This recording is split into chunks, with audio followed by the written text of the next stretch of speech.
দোকান থেকে ফুরুলি কিনলে গলায় যেন আটকে যায়, তাই আজকে আপনাদের কাছে নিয়ে চলে এসেছি বাড়িতে তৈরি নরম তুলতুলে ফুরুলি। এখানে 2 বাটি মতন বেসন নেওয়া হয়েছে আর নেওয়া হয়েছে কাঁচা লঙ্কা। এবার দেওয়া হচ্ছে হাফ চামচ মতো খাওয়ার সোডা আর পরিমাণ মতো লবণ দিয়ে আর অল্প অল্প পানি দিয়ে ব্যাটারটা মাখাতে হবে। ব্যাটারটা মাখানো হচ্ছে, আর এখনো পর্যন্ত যারা আমাদের চ্যানেলটি সাবস্ক্রাইব করেনি সাবস্ক্রাইব করে দেবেন, বেল আইকন অবশ্যই ক্লিক করবেন। রেসিপি ভালো লাগলে অবশ্যই লাইক অ্যান্ড কমেন্ট করবেন। ব্যাটারটা প্রায় রেডি হয়ে গিয়েছে, খুব ঘন বা খুব পাতলা হবে না ব্যাটারটা।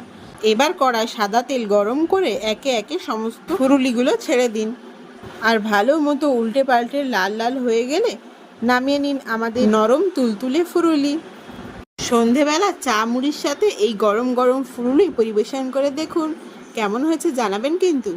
দেখা হচ্ছে আবার একটা নতুন ভিডিও নিয়ে।